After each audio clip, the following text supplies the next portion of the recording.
Hello there, Vanagon Addicts. It's Ken Wilford here at Vanagon. I hope you guys are doing great and having a great Friday. It is around like 5:30 my time. I haven't did a stream in a few weeks, so I would just wanted to touch base with you guys and let's see how you guys are doing. So if you're in, you want to come in and check us out, we'd be glad to talk to you guys. If you want to come in and say hi. I know we kind of sprung this on here at the last minute, so looks like Jackbox is on here, 10:30 p.m. in the UK. It's good to see him on here, and anybody else that can come in and be with us today, we'd be glad to have you guys come out and hang out with us. Okay, so what's been going on lately? Well, basically what's been happening with us in the last month has been like our sales have been just going off the charts, so that's great, and we appreciate everybody who's been supporting us and buying stuff off of us. Of course, it's that time of the year too, so you know everybody's using their van and going on trips and doing all that fun stuff. So thank you guys for really supporting us and you know, making your purchases at vanagon.com. We definitely appreciate it. Also, one of the things that happened, we got those H4 headlights. I think I talked about that on the last live stream and showed you guys one of them. They all sold out in about 12 hours and they were gone. We are hoping to get some more in the next couple of months. So right now I have that set up on the website as a pre-order. Good to see Billy Shepard here with us today too. I have it set up as a pre-order, so here's what I would do if you wanted to get a set of the square headlights that are the H4 version that have the nicer bulbs and more light exiting on the road for you guys that have the late model vans, is go on our website and then pre-order them. Okay, because we may get 20 sets. That's what we're thinking about. But if I put them up for sale again, like I did the last time, we had 12 sets, we sold 13 sets in less than 12 hours. So if we put them up again, we'll probably sell out again very quickly. I would reserve a set instead. So far right now I have one person that's actually done that. I have 3 or 4 people that have said, hey, I want to do that. They haven't actually done it yet. So you know, you can see that if we get 10 more sets or 20 sets, they are going to be going pretty quick. So, and all of them are on their way to the people that I sent out the last 3 sets just in the last couple of days. We were waiting on some boots and things to show up, and those sets were going to other countries. So we had one set go to Japan, we had some other ones go to Canada, and I just wanted to, you know, wait until we had every single thing for them. You guys in the US, you got your stuff in like 2 shipments, where we had one set, you know, the lights went out, and then the rest of the parts came in piecemeal here and there. You know, it's all part of the learning curve for me. Whenever I get a new part or new stuff in, I have to, you know, figure out how it's going to work. And I kind of knew how it was going to work, but, you know, you don't know 100% for sure until you actually do it. So now that it's done, said and done, it should be way less stuff happening next time. So that's what's going on that way. Okay, we do have some Volkswagen news. Alright, we're going to switch to the news desk and talk about some Volkswagen news. Okay, one of the things I saw in the last couple of weeks, the Nürburgring, which a lot of you guys know is a famous racetrack in Germany. This guy here, who is a British racer, he broke the speed record on the Nürburgring for a van with this Volkswagen T5. It's actually a it's just like a work van. And the funny part is, he rented it from this company, and they did it as a promotion for the company. He beat the record in this rental van. It's not anything, it's not souped up, it's not anything crazy. It's just a stock rental van from this company Northgate over in Europe, and you can rent this out to do work, move stuff around or take your tools somewhere or whatever. And all he did was, when he was doing different laps and trying to get higher speeds, he took some seats out and things to lighten it out. But he has the new track record for a van at the Nürburgring with this Volkswagen T5. So I thought that was pretty cool. And didn't know if you guys had heard about that or not. Of course, you have heard Volkswagen to kill the Beetle in 2019 as car sales plunged. Oh my gosh. How many people on this stream, they're best friends, right? They know you're Volkswagen people. They came up to you.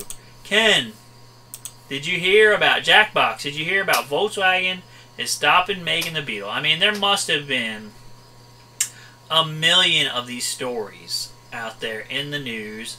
And you see the pictures, right? Super misleading. These pictures of these original Beetles. Oh, look! The bug has been squashed. This is from USA Today. There's like 20 other ones. CNN had a thing. Fox News. Everybody. Okay? Every news outlet had a story about how the bug was being squashed because sales were down and blah, blah, blah. And they had pictures of the old bugs. Okay? And, everybody that's a Volkswagen person knows the old bug has been over in the U.S. since, like, 1981 when they sold their last, convertible one. It's been over forever. And then it stopped, in 2003 down in Mexico. Okay, so, the old bug is gone, been long gone. I mean, what this is actually talking about is the new Beetle. Okay, the new Beetle getting discontinued. But you see all these, the fake news, right, guys? The fake news. Which is what? Which is showing you something that's misleading you, right? Into thinking something. I mean, look at all these pictures they have on here. They're all of the original bug. Doesn't really even show anything about the new Beetle on this at all. And yet, if you watch this video, I'm sure like 1 minute long, at the end, I'll have a picture of the new Beetle. Like, oh yeah, that's actually the one we're stopping making. So yes, the new Beetle is discontinued as of this year. Of course, the new Beetle started in 1998 and it went all the way up to 2018. So that's not a bad run, almost 20 years. They sold a lot of them. And I'm sure in 10 years or so, when some time has went by and the electric car thing is a thing, they'll probably come out with an electric new Beetle. I don't know. New old Beetle? What would you call it? Since you're killing off the new Beetle, is it going to be called Beetle the Next Generation? Burr, burr, burr. Alright, I trademarked that right now. So Volkswagen, if you want to use that, you have to pay me money. Alright, so that's a story. If you've been slightly annoyed by it, like me, you can just vent your frustrations in the comments on that. I don't understand why supposedly, prestigious newspapers like USA Today would, run like misleading articles. This obviously trying to mislead people into thinking that they're just now discontinuing the original Beetle, which has been discontinued for a long time. Alright, let's move on. I'm done venting about that. Alright, the last thing I saw, which is really pretty cool. I mean, look at this, right? This is the ID Buzz or Buzz ID electric bus, but cargo version, right? Cargo version. Oh, yeah. This thing looks good. Like, I almost like this. Looks better than the non-cargo. And it just looks really cool. And it has a big piece of sheet metal here that you could, like, do a mural on or paint on or do anything. I mean, it just looks great. You could cut it out and maybe put some of those louver windows in there, like from an old camper. But I mean, this right here is going to be the car, like 5 years from now, maybe 10 years from now. They're going to have a bunch of these cargo vans that you can buy because people bought them for work or leased them or whatever, and you can get them for like nothing, and then people are going to turn them into campers. You watch. Okay, so this is their cargo van. And it's supposed to be coming out in 2022, guys. Okay, now they're saying 2021 for the European market, 2022 possibly for the U.S. market. Look at that. There's a backside view. I think this looks good. I'm sorry. Okay. And the cool part is, you know, the battery stuff's all down here. So this is all like one big open box back here. This is going to be a nice vehicle. It's going to be a very expensive vehicle when it comes out. Autonomous driving, fully electric, you know, all that kind of stuff. But I'm getting excited about it. I mean, I'm pretty sure it's going to happen. So it's just really a matter of when is it going to happen. You know, it could come in 2022 like they're saying, or it could be the end of 2022. I mean, they did that last time. Now you're going to have to come back and look at me. You know, they did that last time where they said, oh, it's going to come out, you know. Like they actually did a cargo. They did a cargo van that's electric right now. It's based on the T5 platform. And they said, oh, that's going to come out in 2018. It's going to come out in 2018. Yeah, it came out like the very last week of 2018. And it's basically just like a proof of concept type thing. So, you know, nothing really too exciting. Alright, so that is all my Volkswagen news I have for the moment. That you know, the last couple of weeks I've been seeing these news articles and being like, you know, when I do the live stream again, I want to talk about some of this stuff. I mean, if you guys have anything you want to talk about, let me know. Okay, I do have some little goodies over here that I just got in, so I'm going to show you some goodies while we're waiting for people to come up with some questions or things that they want to talk about. So this is a part that I really never thought I would ever, in my wildest dreams, ever see in my life.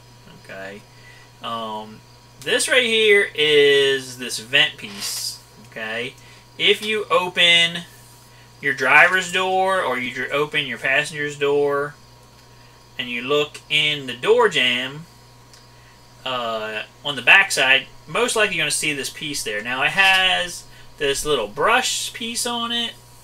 Okay, it has the louvers here, and it's a brand new part. Okay, it's a brand new part. Jackbox says the Holy Grail. You know, I mean, it's a brand new part. The funniest part about this part, like I said, I've never seen one. I was going to say that, Jackbox. Hold on, hold your horses. I never thought I would ever see these as a reproduced part. So these are reproduced.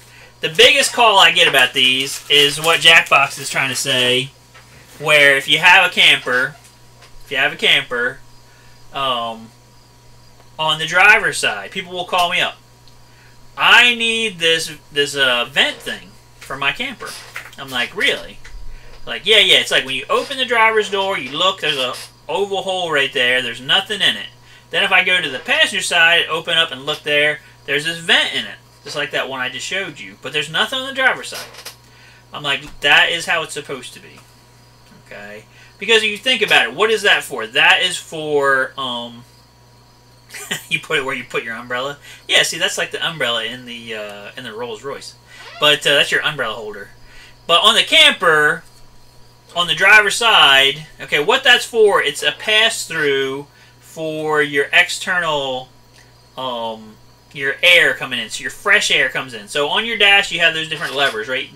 The one that has the blue stripe that goes bigger to smaller or whatever, that's your outside fresh air, okay? When you open that all the way up, you slide it over to the big side of the blue, it's supposed to let outside air come in and blow out these different vents. And the vents that are in the back, right, air actually goes through your door and to these vents that are in the back, like in the ceiling, okay? But if you look at a Westfalia, they have some vents in the ceiling, but they're on the passenger side. But on the driver's side, right, there's nothing there because you have this part that encapsulates that. It's like part of the camping stuff, okay? And it doesn't actually have vents in it. Now, if you have a Weekender version, I think it does have vents in it. But if you have a full Westie version, it doesn't have vents in it. So, if you have a Westfalia and you're looking at this vent I'm showing and you're like, oh, I don't see that in my driver door, I see that in my passenger, that's actually normal. Okay, that was a long thing to say that, but that's actually normal. Okay, so you can buy one of these, you can put it in there if you want. but there's no real reason to do it. Billy Shepherd, he shoves his umbrella in there, and that's fine. That's something I actually hadn't thought about, but that's something that is a feature on a Rolls Royce. All right, so on the Vanagon, that's a feature. You can put your umbrella in there. It'd be just like having a Rolls Royce. Not really. Okay, so that's available. I haven't actually put it on the site yet, but it's not cheap. They're not giving them away. They had to kill 16 horses to get all the hairs on the to make that little brush go around the edge there. So you can't give it away for free. I would say it's probably going to be about $29. I'm looking at how much I paid for it. Okay, so it's going to be about $29, which isn't cheap. Okay, but it's out there. It's available. So if you need one, go for it. Okay, I'll put down the site maybe tonight or tomorrow. Here's another part. I just got in. Okay, I just got in. It is a shifter rod for the Vanagon. It should work on two-wheel drive and also synchros. Okay. But here's the cool part about it. If you look down in there, maybe you can see that. Let me see if it shows up on the screen. If you look down in there, you will see what makes this different. Okay, yeah, you can kind of see it. It's solid. Okay, so your original shifters from Volkswagen, they were hollow. Okay, and if you feel this thing, it's a lot heavier. It's a lot heavier. Jello to Costas. Oh man, give me some Jello, Costas. Come on. So this is an aftermarket one. But it's well made, and it's actually made out of a solid piece of steel. Okay, it's not hollow. Solid piece of steel. What does that mean? That means that it should pretty much last forever, because the old ones lasted a really long time. A lot of times they'll break like right down here where this one collar goes on, and there's like a little drill spot here. It makes a weak spot, and it'll snap off right down there. So this right here, it should actually, I mean, you could really do some damage with that. So I'll put that on the site. Right now I got one. Hopefully you guys don't need it. If there you go. Costas is working on his and Justin his. So hopefully you won't need it, but if you do need it, we will have that. Okay, and that, I think it's going to be around $100. That's kind of where they are. Okay, where they were when they were new and all that stuff anyway. Then I ordered something impulse buy. Okay, impulse buy. Are you ready for the impulse buy? You can see this right here. Does anybody have any knowledge of what this might be? Okay. I mean, it's pretty easy to see what it is. It's like a wheel hub. But what is it? Okay, so one of my suppliers in Germany had this kit on their site. It wasn't that expensive. And basically it said, put Audi brakes onto your Vanagon, basically. And here is the, the stuff to do that. Okay. So that's what this is. This is actually, I believe, this is front brakes. Okay. But you could put Audi rotors and calipers and stuff onto your van.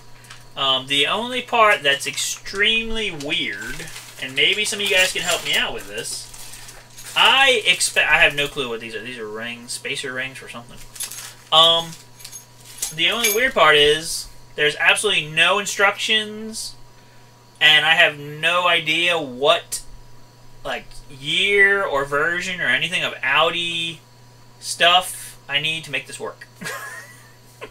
So, yeah, if any of you guys know about this kit, I mean, it kind of reminds me of the big brake kit that we used to sell, and that's why I got interested in it, because I still have people that want the big brake kit that we used to sell, but the company that we used to buy it from, they kind of got sold to another company, and I don't know how that's all going to play out.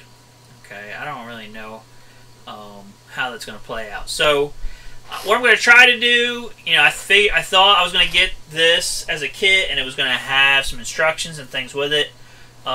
Instead, it came in a shoebox.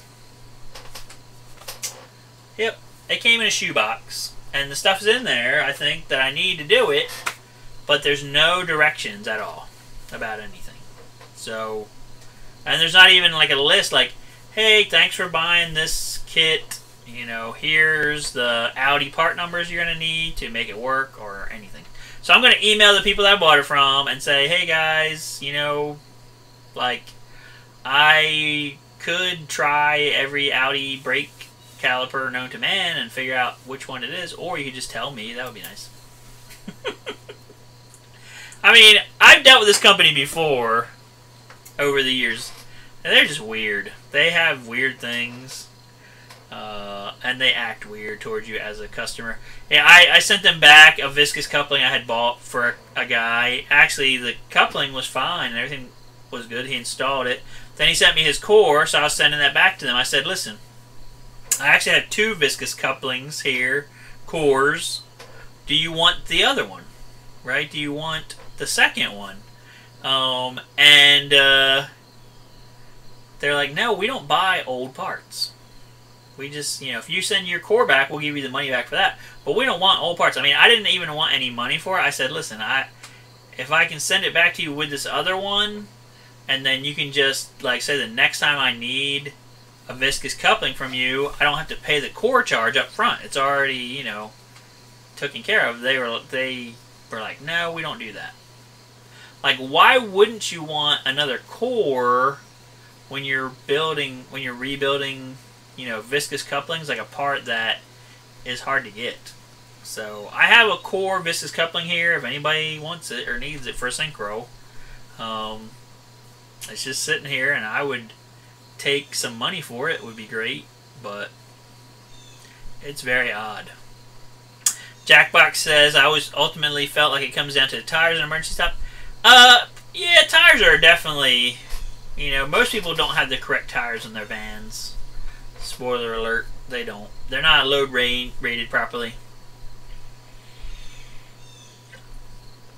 I don't want to get into a huge tire discussion, but that's pretty much true. And people freak out about wheels a lot, but the tires are really actually more important. So, alright, what else? I have some ideas for future products I'm working on right now. This is one of them right here. Okay, so we had a lot of success with our H4 headlights. I think one of the things that people really liked about the one setup that we were selling was it had LED bulbs in it. Okay, so I was like, you know, it would be great to have an H4 round, because I do sell a round LED, and it's really modern looking. It's got like 2 big lens things in here. It's got these 2 side like little refractor things, and it's black, and it has a halo thing around it. I like the way it looks. It looks really weird. It looks like a bug eye from the future or something, and I think it looks cool. To me, it's like a conversation starter. Like you pull into a Vanagon meetup, and you have those on, and people are like, "Ooh, what's that?" Okay. Plus, they put out a ton of light, and they look great at night and all that stuff. So I was going to do, but then I've had people call me, and they're like, you know what, Ken? I have a 85 Vanagon, or I have a Vanagon that has South African grill kit on it. I want to do an LED light upgrade, but you know what? I've looked at those ones that you are showing on your site, and I just think they look ugly. I don't like them. They look gross to me. I'm an old fashion guy. I want my lights to look like original, like stock, but I still want LED. So, what I was coming up with was, okay, let's get some round H4s, which that's what these are. These are hella round H4s, okay? And then let's put an LED in it right, and just see how that does. Well, the problem I ran into was that the LEDs have an issue. Okay, that causes problems. Okay, so the problem that you run into with using a regular LED is that for this kind of application is that they have, I'll show you one of these other LEDs I got here. Okay, they have a fan on the back, you know, because that's how you're cooling your LEDs and things down. Okay, so they have this fan on the back, and the problem comes when you're trying to mate, you know, this kind of bulb into this kind of a housing right here. How do you put it in there and still have the boot and stuff work? Because if you put it in there without the boot, you're probably going to get water or debris or something in there. And I couldn't really find a good way. I mean, I did find some new boots that would probably work with these fan version ones. But, so I was looking around. I'm like, you know, maybe there's some new LEDs I've never seen before that could help out with the situation. So, because I was looking that way, I mean, I still like these other ones. I'm not down in them at all. Just really the only downside is, you know, having that fan on the butt. I came across these other style ones just recently. I think they just came out like a month ago or something. And I will show it to you. Check this junk out right here. Okay, this thing. Look at this. This is a new LED version for the H4 light. And like that's it. Okay.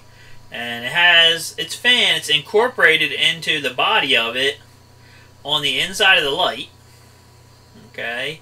And it makes it so that you can put this other style of bulb. I mean, it's almost the same size, like slightly bigger than an H4 bulb, but not a lot. And so it makes it so that you can, see, that's what's in here right now. Okay. You can put it in here. And I had to cut the center out of this because it has like these little attachment places in there, but it was very easy. You just use a sharp knife, cut the center thing, these little tiny 3 little tabs in here, and this will go right in here, goes over it, seals it. Okay, now this thing is a dust boot, so it's not supposed to be like hermetically sealed or anything anyway. So you still should get some airflow enough to, you know, cool down this LED. So this is in the testing phase. Okay, this is in the testing phase. We will see how this goes. I have some H4 bulbs here, like regular halogens. I have these new ones. And I even have the other ones with the fan on the butt. So we're going to put all of them like right next to each other and see what happens and see what's going on. Okay, so I got some questions. Okay, so if you're interested in that, maybe we'll do some videos and you guys can see what's going on that way. So Fran Murphy is saying, how often does Vanagon fuel pressure regulator go bad or leak fuel? Do you sell them? Very, very rarely. If they're leaking, usually you pull the vacuum line off and fuel will come out. Okay, so that's how they fail. Or the thing will run extremely rich and your fuel pressure will be like super high. That's the 2 ways I've seen them go over the years. I do have some of those here on the shelf. Okay, they're aftermarket because Bosch has stopped making them, but they're made, I believe, in the U.S. And I, have never had a problem with this company, so they should be good. Then he says, have replaced all the other fuel injection hoses, injector seals, but did not replace the regulator.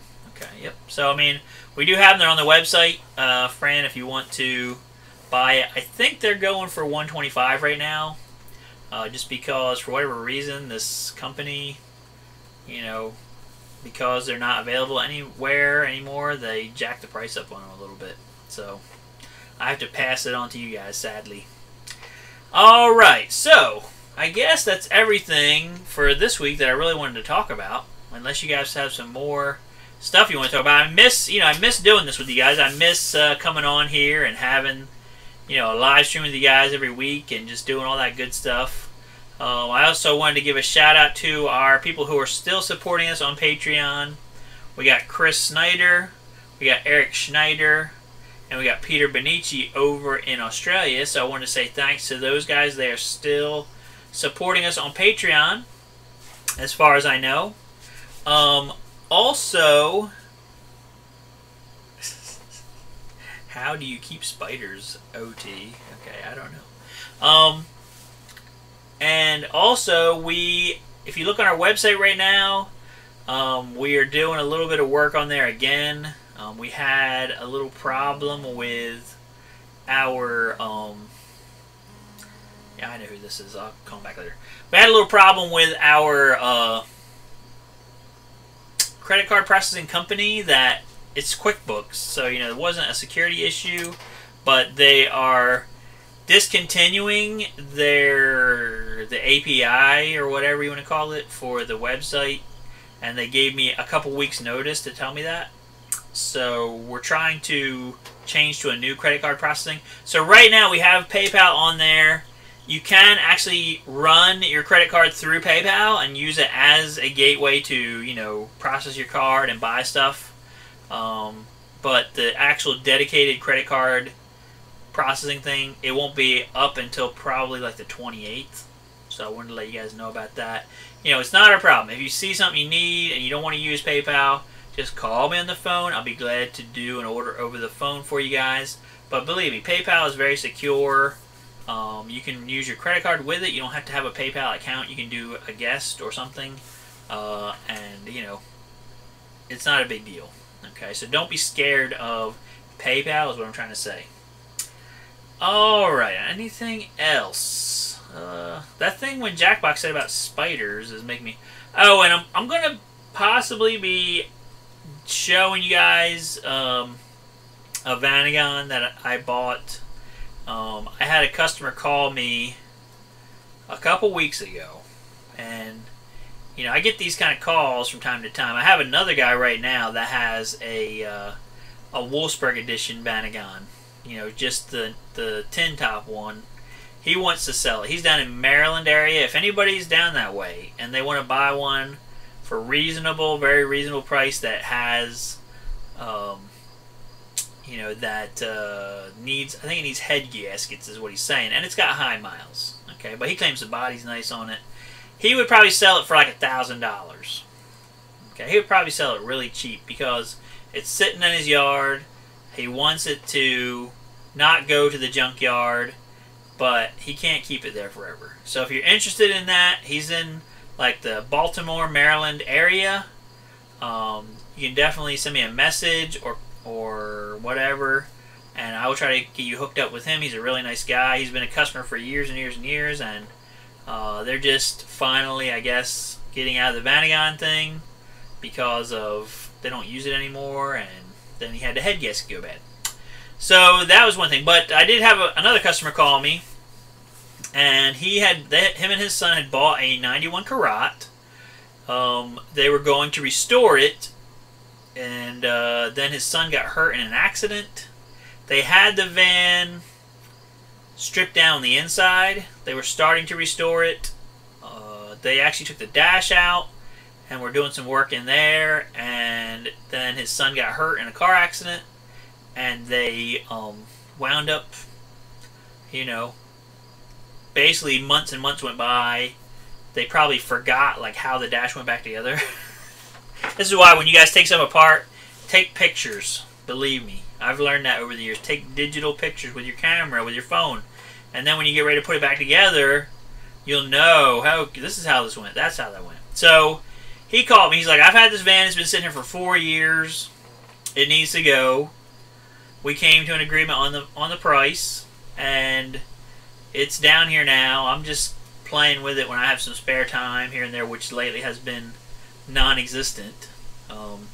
But it's going to be cool when it gets done. So I might take you guys along, show you how, you know, a van gets resurrected from the dead.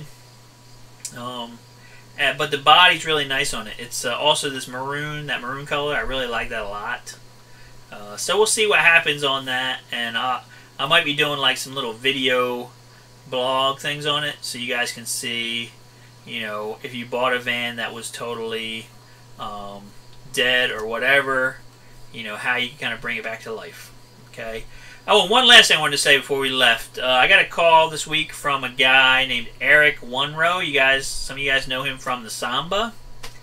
He and his wife were traveling a couple weeks ago, and they had, I think it was some kind of animal coming out in front of them, and they wound up rolling their van. It rolled down the side of a hill, and they lost their van. Okay, so I just want to let you guys know about Eric. He's been putting his story on the Samba, and I think his username is called E1. So if you want to look up E1 on the Samba, and then you can see his epic tale of what's been going on. I mean, people have been really nice to them. Right now, he's talking to the insurance company about totaling the van out and trying to, get that going. But just want to let you guys know about Eric, and hopefully his saga will end up with him getting a nice replacement van and getting back on the road again. Okay, so I guess that's it for this week, guys. For some reason, it looks like our stream is getting a little choppy, even though here on my Creator Studio it says stream health is green. I'm not sure why it's buffering. But, so I hope that helped you guys out a little bit. Please like, share, and subscribe. If you have some ideas for future videos you want us to do, just let me know. And we will be glad to do those and try to do that. And as always, if you guys have some ideas for obsolete parts that you want us to try to make, if you have any information about this big brake kit that you want to share with us about, exactly where to look to find what kind of calipers and rotors and pads it needs to make it work, please, feel free to help me out with that. I'll be glad to have that information. But that's it for this week, guys. Have a great week. Get more miles per gallon with your van, and we'll see you guys on the next video. Alright, peace, guys. We'll see you later.